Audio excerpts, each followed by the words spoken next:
Nessa noite, queridos, eu gostaria de meditar com vocês no texto de Gálatas. Então, nós vamos abrir lá na carta aos Gálatas, e eu vou ler com os irmãos o capítulo 5, os versos 16 a 18 e o 25.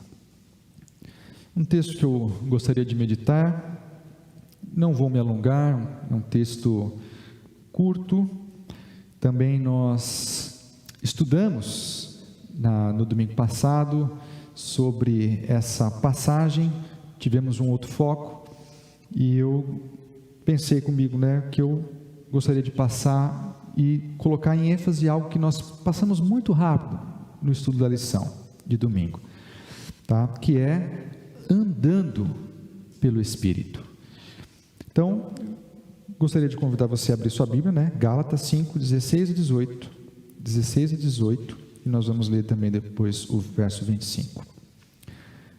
Por isso digo, deixem que o Espírito guie sua vida, assim não satisfarão os anseios de sua natureza humana.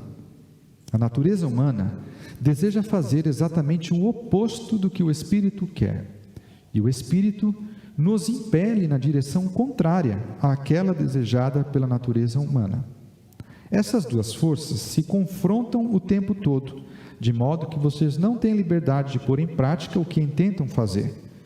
Quando, porém, são guiados pelo Espírito, não estão debaixo da lei. E aí o verso 25. Uma vez que vivemos pelo Espírito, sigamos a direção do Espírito em todas as áreas da nossa vida. Vamos orar mais uma vez? Senhor nosso Deus, que este texto fale ao nosso coração e que o Senhor nos mostre a Tua vontade para nossas vidas. Isso te pedimos no nome de Jesus. Amém.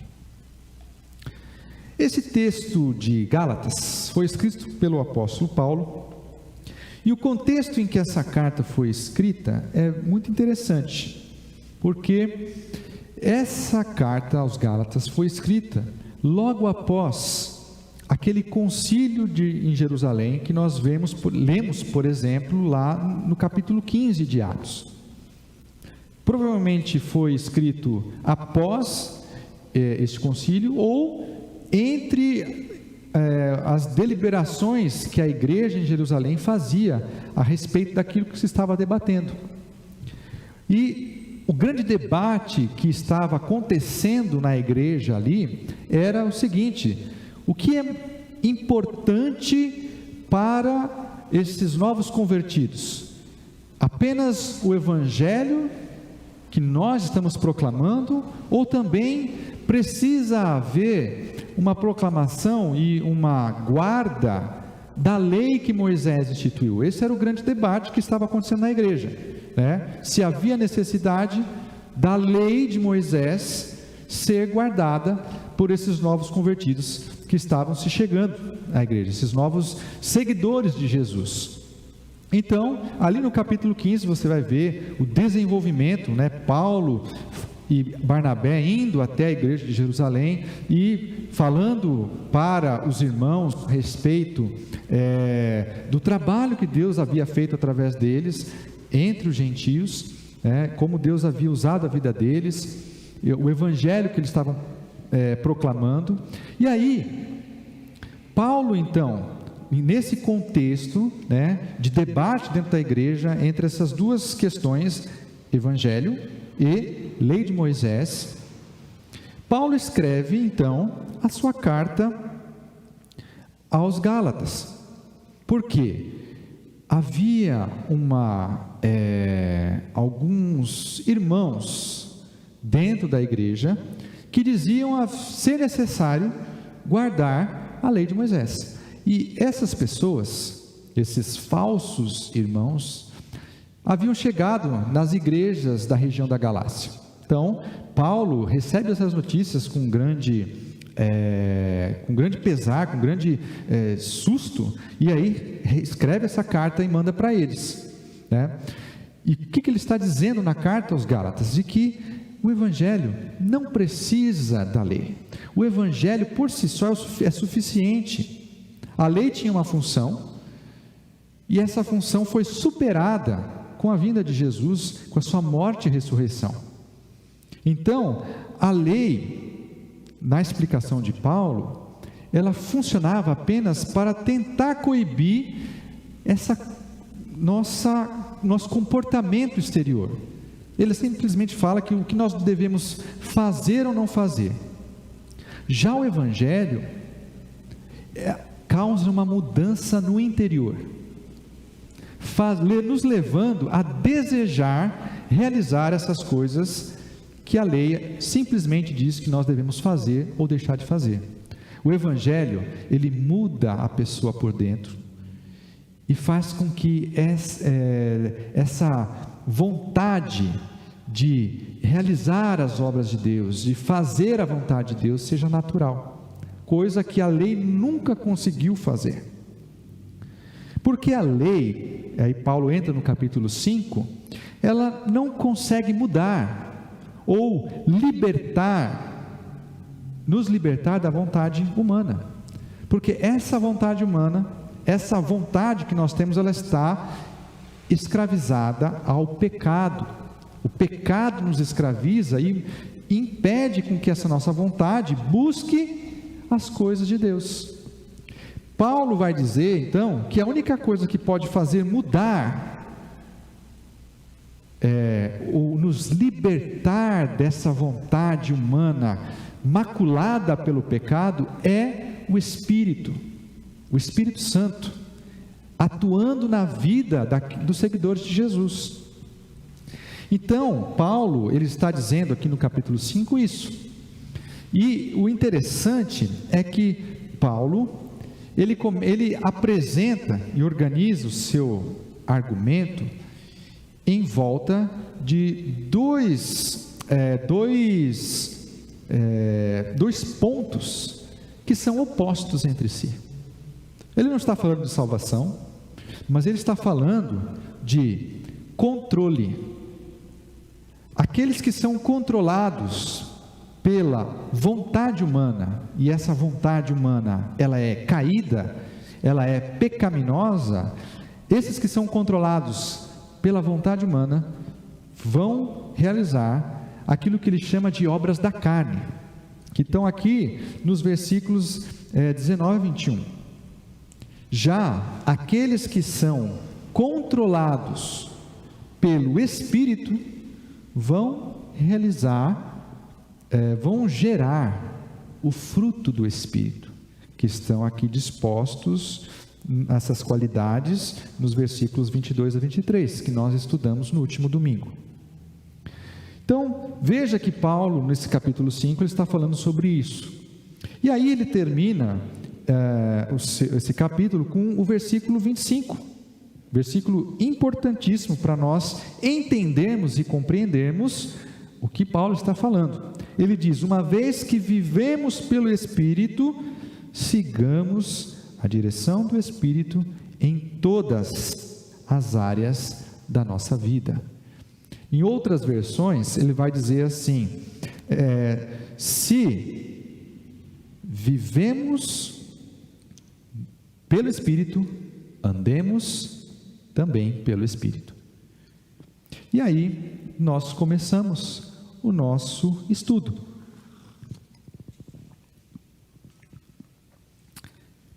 Para compreender o que Paulo quer dizer com andar pelo Espírito, que é inclusive o título dessa meditação, nós precisamos entender primeiro o que é vida pelo Espírito.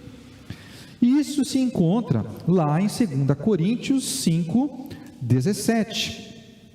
Lá em 2 Coríntios 5:17, Paulo também está desenvolvendo um outro argumento, e é um versículo muito conhecido dos irmãos, né? Eu vou ler na minha versão, que é a NVT, ela diz assim: logo, todo aquele que está em Cristo se tornou nova criação. A velha vida acabou e uma nova vida teve início. Que você, provavelmente vai conhecer por aquela versão bem antiga, que em Cristo nós somos uma nova criatura.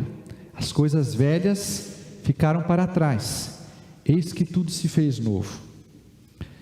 O que Paulo está querendo dizer com essa nova vida? E aí, nova vida está em oposição à velha vida. Velha vida se refere a essa falta de conhecimento a respeito das coisas espirituais, né? Antes, na nossa velha vida, ou seja, aqueles que já receberam a Jesus como Senhor e Salvador e já foram regenerados pelo Espírito Santo, na vida antiga, quando nós estávamos afastados ou sem a presença do Espírito em nós, não tínhamos como ter o conhecimento das coisas espirituais. Era uma vida longe e afastada de Deus, sem entender e compreender a vontade de Deus para nós. Era uma vida também de fraqueza. Jesus disse lá no versículo, lá em Mateus 26, 41, em um contexto em que ele estava para ser preso, antes de morrer na cruz, ele estava no Getsemane. Jesus fala o seguinte para os discípulos: vigiem, orem, porque o espírito está pronto, mas a carne é fraca. E aí o que Jesus está falando aí, não é carne nesse sentido de corpo, mas é a vontade humana. Nossa vontade humana é sempre voltada para a fraqueza. Nós não conseguimos, pela nossa própria vontade, desejar as coisas espirituais, porque a nossa vontade é sempre voltada para a fraqueza, para o pecado, para a morte. Essa é a nossa natureza original que nós recebemos por conta do pecado lá atrás, que o nosso antepassado Adão realizou. Essa natureza nossa, caída, fraca, separada de Deus e morta para os assuntos espirituais. Essa é a velha vida, a vida antiga que Paulo está se referindo. No entanto, a nova vida que nós recebemos, ela tem origem nesse novo nascimento, que Jesus também falou ser necessário para adentrar no seu reino. Lembram lá em João 3, quando Jesus está conversando com Nicodemos, ele fala para ele o seguinte, que para entrar no reino de Deus é necessário nascer de novo. E aí Nicodemos não entende, fica naquela dúvida, o que é nascer de novo? Jesus explica: nascer do Espírito. Isso é nascer de novo, é receber uma nova natureza. Se a nossa natureza antiga, que nós recebemos por conta do pecado de Adão, é uma natureza voltada para o pecado, uma natureza afastada de Deus, uma natureza que é fraca, uma natureza que não percebe os assuntos e as coisas espirituais, a nova natureza é o contrário disso. É uma natureza em que nós podemos perceber as questões espirituais. O Espírito está vivendo dentro de nós, porque quando nós recebemos a graça de Deus, reconhecemos o nosso pecado e aceitamos a Jesus, o Espírito entra em nós e faz uma mudança, uma nova vida, regenera aquilo que havia caído. Se antes nós estávamos mortos, com o Espírito passamos a estar vivos. Se antes nós estávamos longe de Deus, com o Espírito passamos a estar próximos de Deus. Ele habita e mora dentro de nós. Há um novo nascimento, como Jesus diz, mas um nascimento para uma vida espiritual. O pastor Roberto do Amaral Silva, no seu livro que fala sobre os princípios e doutrinas batistas, ele diz o seguinte sobre a regeneração: a regeneração é o ato da salvação em que Deus faz nascer de novo o pecador perdido, dele fazendo uma nova criatura em Cristo. É uma mudança radical e instantânea do estado de morte espiritual para a vida com Cristo. E quem está em Cristo torna-se nova criatura gerada pelo Espírito Santo. Então veja só que maravilha. Isso é vida pelo Espírito.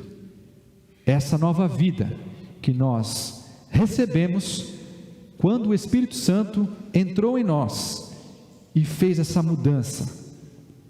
Isso é vida pelo Espírito. E o que significa então andar pelo Espírito? Vamos buscar em mais um outro texto que está lá em Romanos 8. Nós vamos ler os versículos 5 a 9. Então, Romanos 8, 5 a 9 diz assim: aqueles que são dominados pela natureza humana pensam em coisas da natureza humana, mas os que são controlados pelo Espírito pensam em coisas que agradam o Espírito. Portanto, permitir que a natureza humana controle a mente resulta em morte, mas permitir que o Espírito controle a mente resulta em vida e paz, pois a mentalidade da natureza humana é sempre inimiga de Deus. Nunca obedeceu às leis de Deus e nunca obedecerá. Por isso, aqueles que ainda estão sob o domínio de sua natureza humana não podem agradar a Deus. Vocês, porém, não são controlados pela natureza humana, mas pelo Espírito, se de fato o Espírito de Deus habita em vocês. E se alguém não tem o Espírito de Cristo, a ele não pertence. Então, Paulo está dizendo aqui que nós devemos permitir que o Espírito controle a nossa mente, porque ele já habita dentro de nós. Vejam que um é consequência do outro. Se o Espírito habita dentro de nós, então ele precisa controlar a nossa mente. E aí a minha pergunta é: como que nós colocamos algo na nossa mente? Como que nós colocamos algo na mente?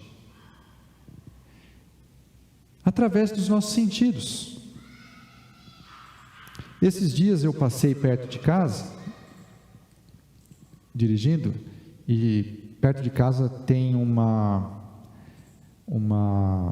restaurante que faz sanduíches, faz hambúrgueres, e eu senti aquele cheiro delicioso, e desde então o lanche não sai da minha cabeça. Nós pensamos naquilo que os nossos sentidos são estimulados.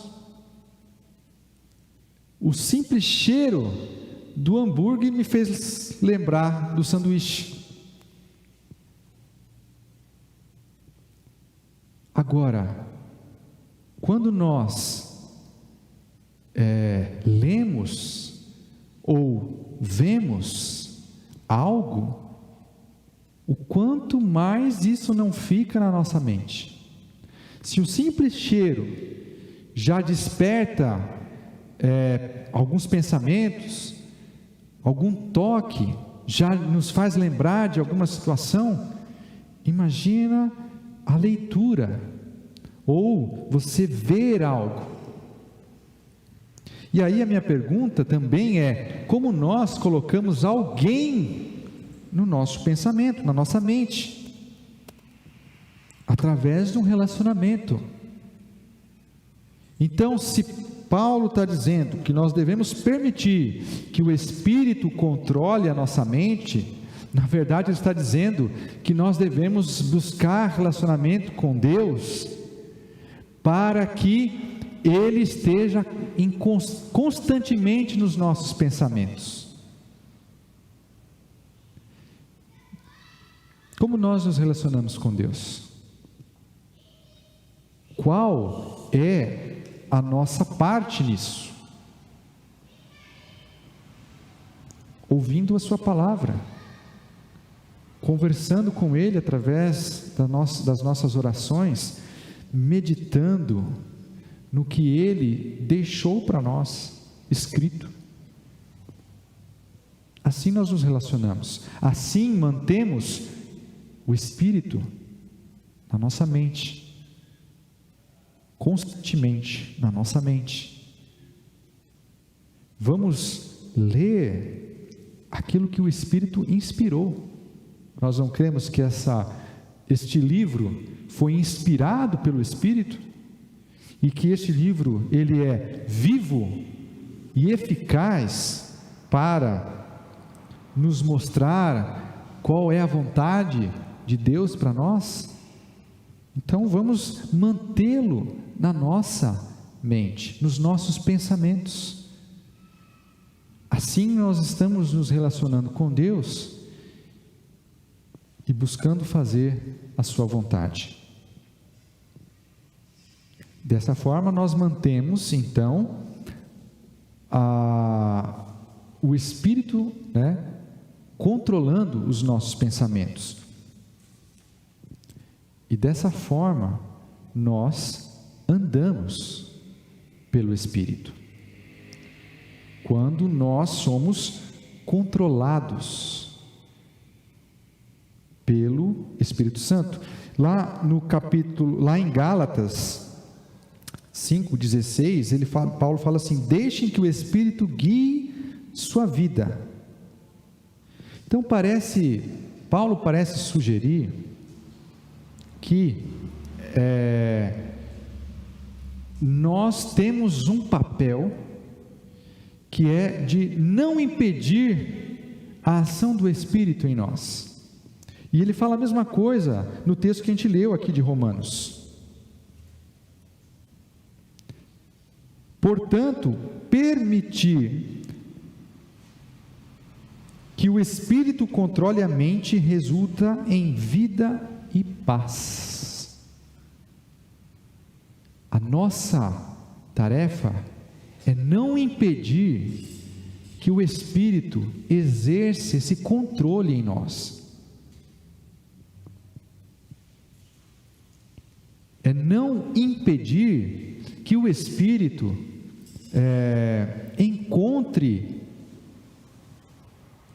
lugares na nossa vida. Eu gosto muito daquele conceito sobre oração que nós estudamos no ano de 2019, se eu não me engano, 2020, perdão, nós tivemos um trimestre inteiro estudando sobre oração. E o conceito de oração que nós aprendemos é que a oração é um momento em que nós abrimos espaço na nossa vida, na nossa agenda para Deus. São nesses momentos que nós permitimos que Deus esteja na nossa vida, no nosso cronograma, no nosso dia a dia, na nossa agenda. É através da oração que nós permitimos ao Espírito ter plena liberdade de ação. Isso é andar pelo Espírito.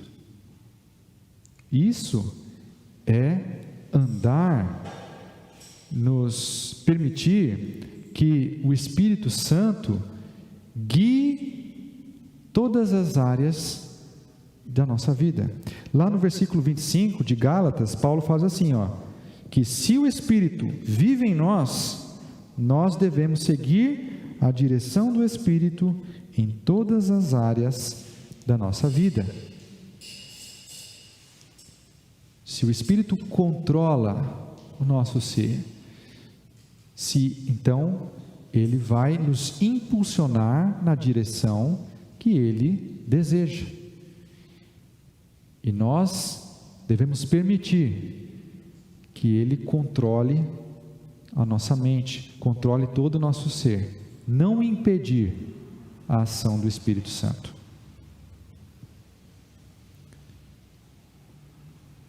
Qual é o resultado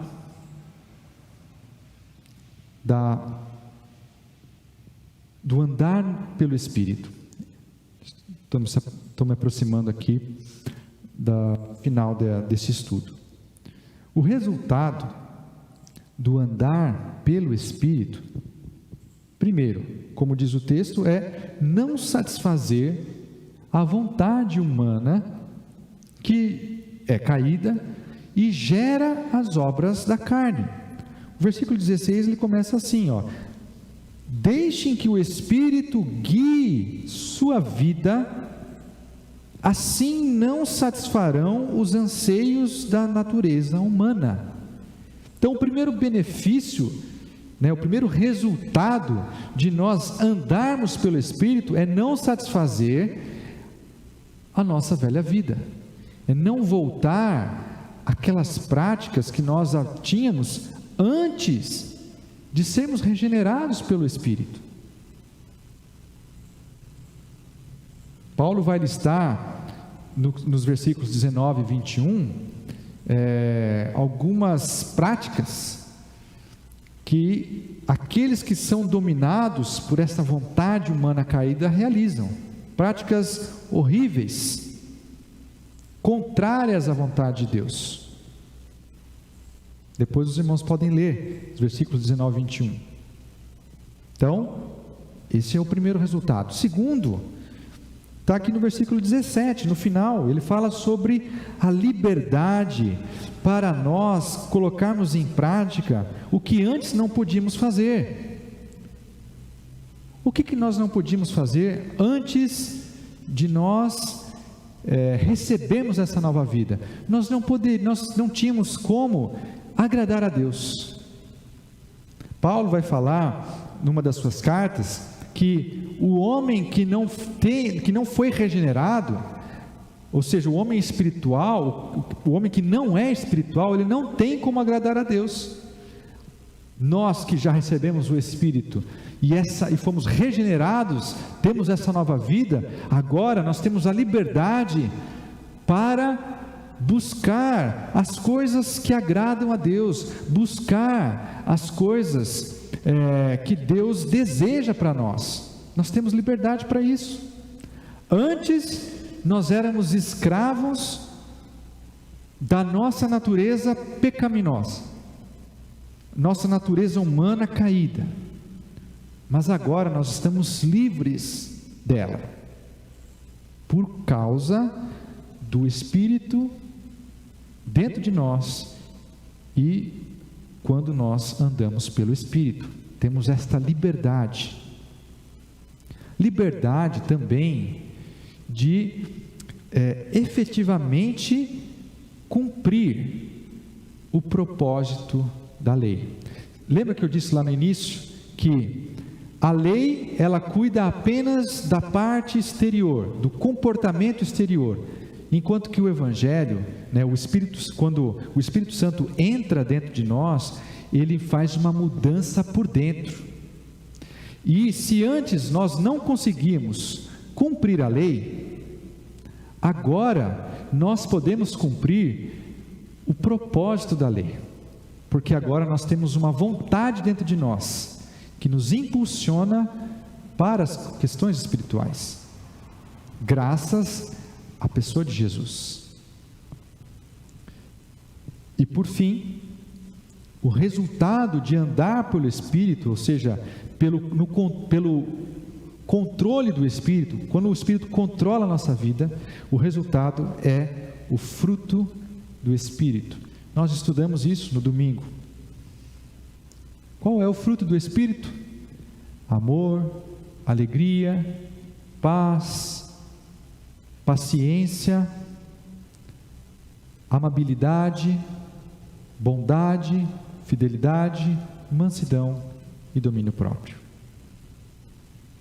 Podemos então apresentar essas qualidades, que são qualidades que Deus espera e busca em nós. Para concluir, andar pelo Espírito, meus irmãos, ele é natural, porque a vontade humana dentro de nós, que nos impulsionava para o pecado, ela morreu. Ela foi substituída pela vida pelo Espírito.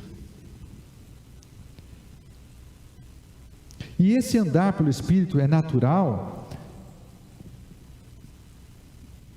desde que nós permitamos que o Espírito controle todo o nosso ser. O resultado disso é uma vida onde nós não vamos satisfazer a nossa vontade humana caída, onde nós vamos experimentar essa liberdade de buscar as coisas espirituais, buscar aquilo que agrada a Deus, e uma vida que tem como resultado o fruto do Espírito, que nós vemos aqui agora. Que Deus nos ajude a nós permitirmos que o Espírito Santo controle e guie todas as áreas da nossa vida. Amém?